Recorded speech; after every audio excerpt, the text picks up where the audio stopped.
Përshëndetje. Përshëndetje edhe nga unë. Ja ku jam përsëri në episodin e radhës. Sot do të flasim për një nga argumentet shumë të rëndësishme që kemi diskutuar herën e parë. Do të flasim për gjumin, folëm për çrregullimet e gjumit, folëm për llojet e çrregullimeve të gjumit. Ndërsa sot le të fillojmë me trajtimin e gjumit.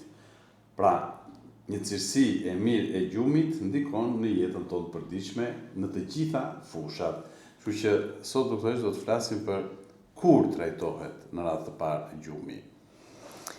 Tani, shkaqet e pagjumësisë janë nga më të ndryshmet, kështu që dhe pyetja kur trajtohet ka lidhje me çfarë pasojash pavarësisht shkakut vinë në të përditshmen tonë. Dihet mirë që një trajtim i gjumit fillon kur prishet cilësia e jetës, kur një natë me gjumë të reduktuar apo me çrregullimet ose të vështirësisë së mbajtjes së vijimësisë së gjumit na ndikon rëndësishëm ditën më pas. Dhe zakonisht në kriteret diagnostike është që një pagjumësi e cila ndodh për 3 ditë gjatë një jave dhe vazhdon të ketë këtë lloj riciklimi apo për më tepër është një pagjumësi e instaluar prej disa ditësh rresht brenda një muaji, patjetër që do ta prishi këtë cilësi të ditës më pas, kështu që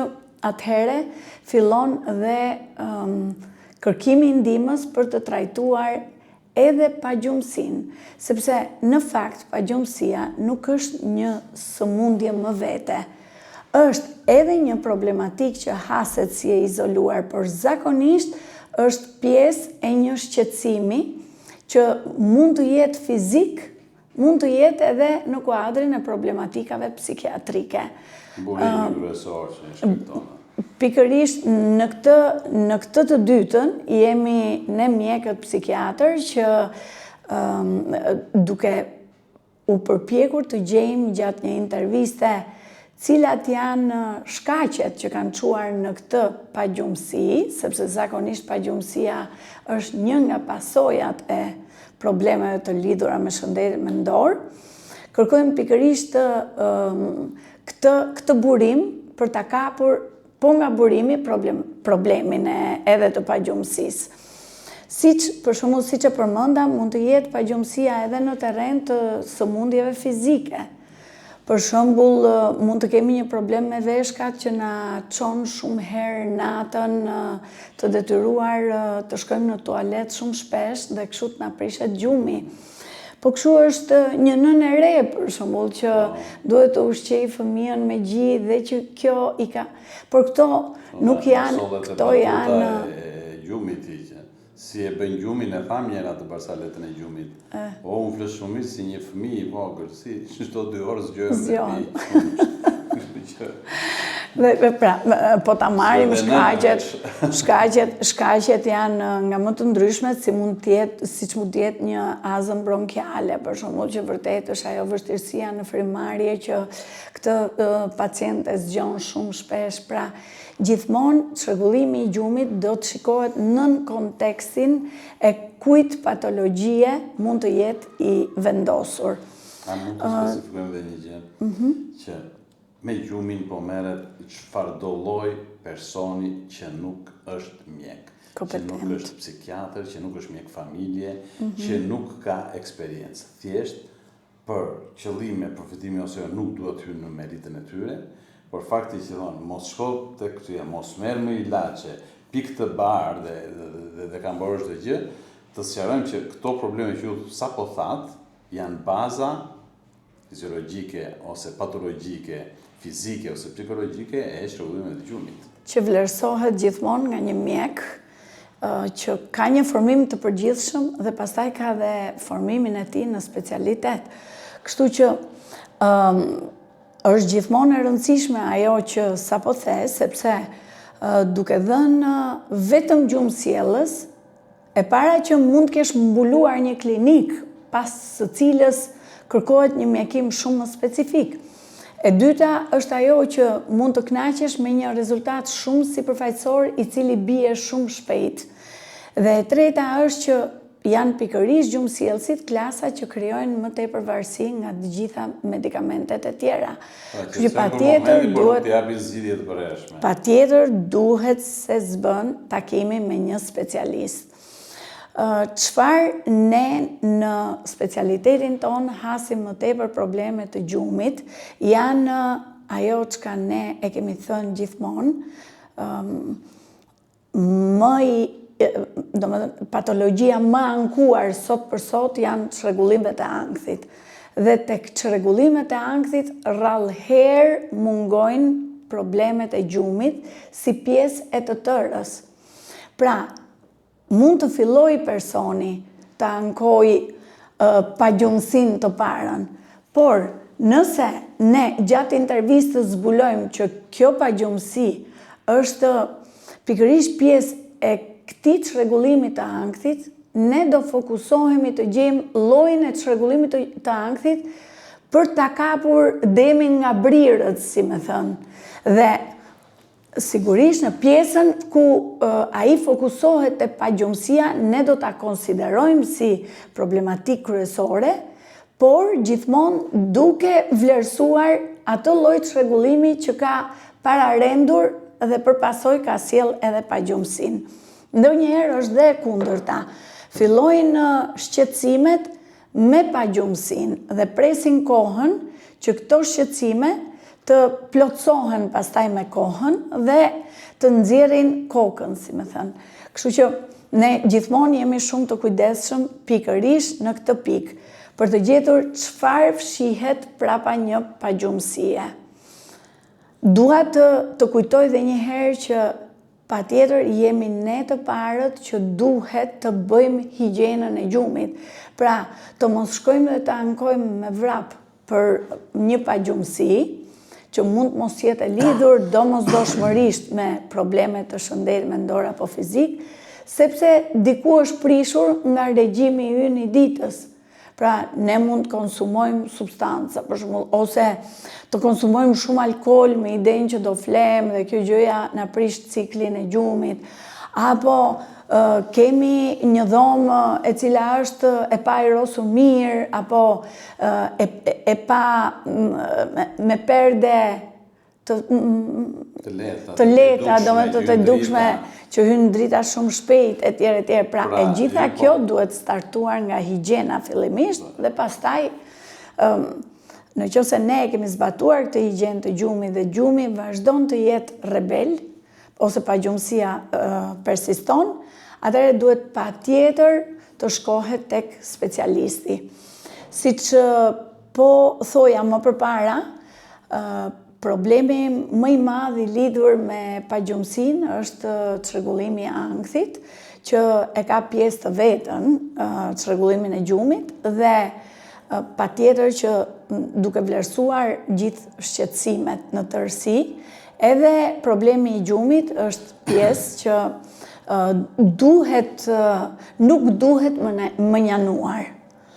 Një person që ka ankth, mund ta ketë një ankth situacional, pra ka një temë për të mbrojtur, ka një provim për të dhënë një student, ka një problematik të lidhur me një ekzaminim apo me një diagnostikim të një sëmundje tjetër. Pra gjithmonë është ky ankthi situacional që mund të çojë në një çrregullim të gjumit dhe pikërisht për këtë ankth situacional, i cili nuk kërkon, po e nis nga minimumi, që nuk kërkon një trajtim specifik, si çrregullim ankthi, ne e fillojmë me gjumësjellësit. Dhe jo domosdoshmërisht mund të fillojmë me benzodiazepinat, sepse mund të jetë një melatonin e cila ndihmon, po gjithmonë është mjeku ai, në këtë rast edhe farmacisti, ai që mund ta propozojë.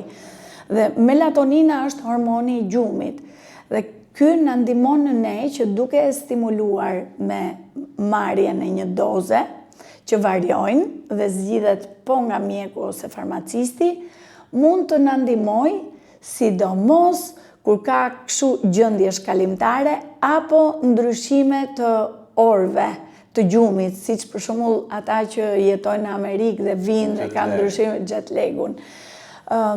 Po ashtu do insistoja të disa bimë që ndihmojnë. A mund të specifikoj një gjë se më ka përshtypje në një nga tekstet, s'mu këtu të kam desh tani, që melatonina është vërtet gjithë ajo që thatë, por quhet jo veç hormoni i gjumit, po hormoni i errësirës. Pra që ju e thatë tek higjiena e gjumit, duhet specifikohet tamam për njerëzit që mund ta marrin se thonë shumë vetëm nuk funksionon, nuk më bën efekt mua. A ka arsye? Kështu që duhet patjetër edhe ca kushte për t'ju krijuar kësaj melatoninës. E para që do ekspozimin në dritë gjatë ditës, sepse një person që punon i mbyllur në ambiente të errta nuk favorizon metabolizimin e melatoninës dhe duhet të merret pak orë përpara gjumit dhe pikërisht me këtë dritare të mbyllura mirë, në mënyrë që kur të zbardhi herët drita në mëngjes, të mos jesh i ekspozuar ndaj këtyre stimujve, që zgjohet dhe melatonina, që ndërkohë duhet ndihmoj dhe ty për të fjetur. Po janë të gjitha specifika që një mjek i lajmëron bashkë me përshkrimin. Higjiena e gjumit, melatonina dhe mund vim deri tek disa lloj bimësh, më thënë. Te disa lloj bimësh që dihet që në lashtësi që ndihmojnë në relaksimin e muskulaturës dhe në qetësimin e sistemit nervor për të çuar në mënyrë natyrale tek një gjumë. Gjithmonë flasim për një pagjumësi që është rrethanore, pra situacionale dhe sapo ka filluar të jetë si problem. Dhe kryeson në listën kamomili i mirënjohur është pasiflora, është melisa, është grifonia, është edhe vitamina B6, është magnesium glicinati gjithashtu, që të gjithë këto mund të ndihmojnë në përmirësimin e rënies në gjumë dhe të mbajtjes së gjumit. Sa kohë përpara duhet i përdorim në darkë para se të flejmë? Të paktën një orë përpara se të flejmë, gjithmonë duke respektuar, insistoj regjimin, këtë higjienën e gjumit, sepse mund t'i përdorim deri dhe medikamente dhe nëse na kap një dokumentar i bukur, një film i bukur, atëherë e kemi përzënë gjumin dhe duket sikur s'kam funksionuar të gjitha këto, por në fakt kemi investuar ne në këtë problematik. Nga që i saltoj shpesh herë. Oraret e gjumit, okej.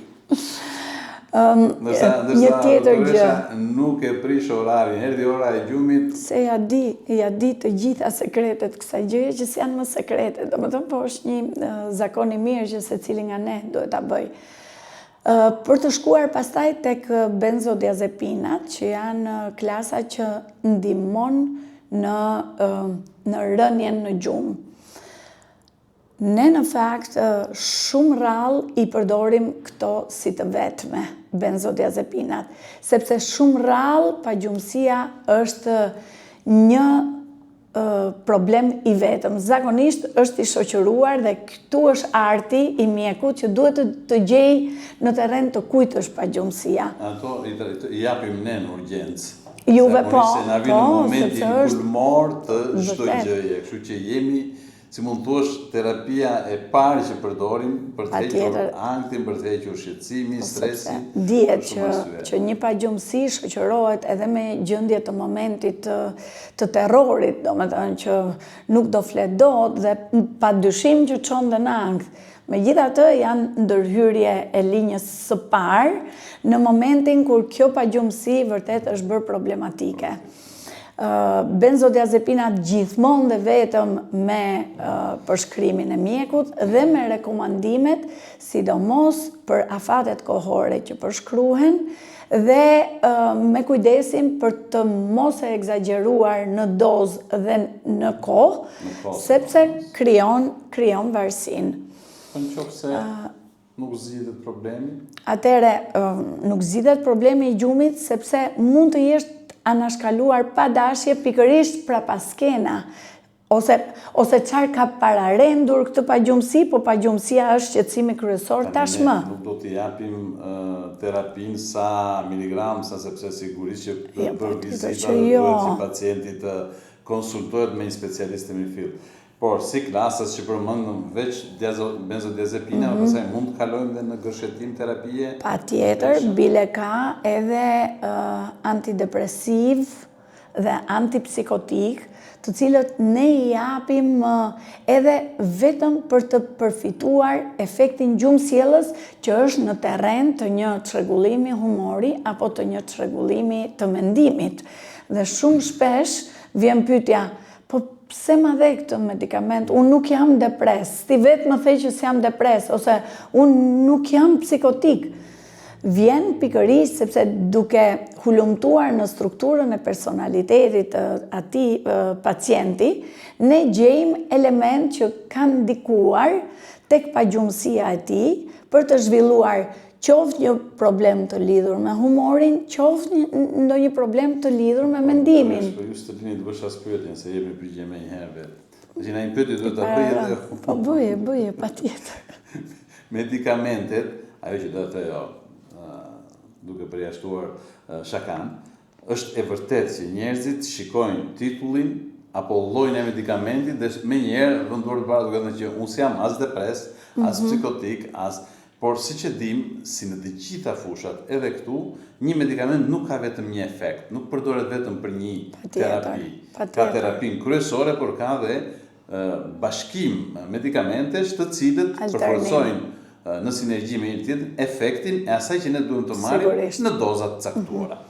Prandaj edhe shpesh herë ne I kombinojmë patjetër duke sqaruar pse është dhënë kjo gjë dhe për ta bërë të qartë dhe për të paralajmëruar dhe çfarë efekti ne presim, çfarë të keqe I kemi dalë përpara dhe pikërisht ne përdorim shumë shpesh antidepresiv specifik dhe antipsikotik specifik, pikërisht me dozën që duhet, pikërisht për të mënjanuar këtë efekt të varësisë, gjithmonë duke gjetur në terren të ky person për cilin nga këto medikamente ai është më I përshtatshëm dhe mund të reagojë shumë më shpejt se një benzodiazepine vetme që është me një efekt shumë të njëanshëm dhe shumë të shkurtër.